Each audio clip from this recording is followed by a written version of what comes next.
झांसी में 3 दिन पूर्व बीना थाना क्षेत्र में हुए 16 वर्षीय किशोरी के मर्डर की गुत्थी सुलझी।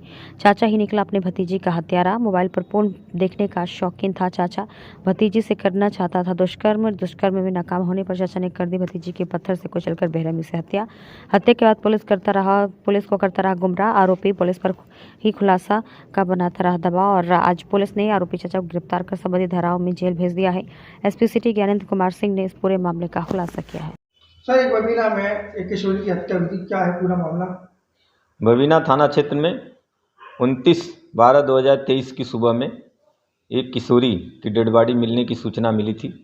इस पे थानाध्यक्ष बबीना तथा सभी उच्चाधिकारी मौके पर पहुंचे थे और पंचायतनामा पोस्टमार्टम की कार्रवाई कराई गई थी और वो पीड़ितों से तहरीर लेकर उचित धारा में अभियोग पंजीकृत कर पुलिस टीमें लगाई गई थी केस को वर्कआउट करने के लिए।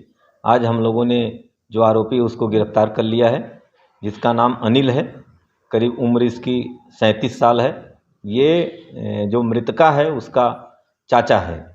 इसने जब किशोरी 28 तारीख की शाम को शौच के लिए निकली थी, उसी दौरान ये भी उसके पीछे गया था और उसको बुरी नीयत से उसको पकड़ा था। जब किशोरी ने विरोध किया तो उसने उसका गला और मुंह दबाया था, जिससे उसकी मृत्यु हो गई।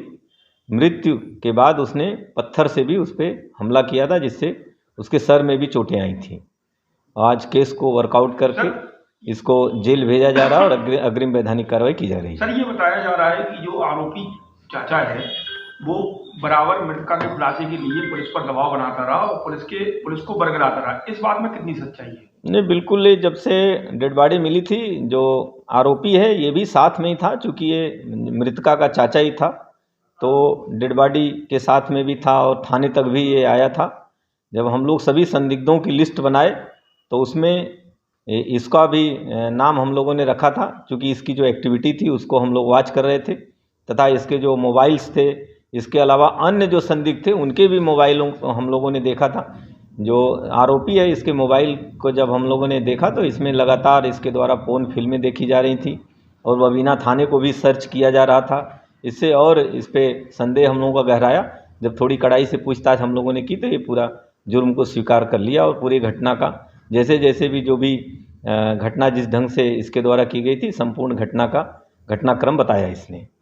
क्या ये अपनी भतीजी के शव के पास बैठा रो भी रहा था, इस जानकारी मिली है? ये मैंने बताया ना कि ये साथ में ही था, लगातार साथ में ही था और इसकी चूँकि ये मृतका भतीजी है तो बगल में ही ये इसका घर भी है। जब ये शौच के लिए निकली तो अपने घर से इसको वॉच करते हुए फिर इसके पीछे लग गया था ये, और मृत्यु के बाद भी ये लगातार थाने भी आया और डेड बॉडी के साथ में भी रहा है।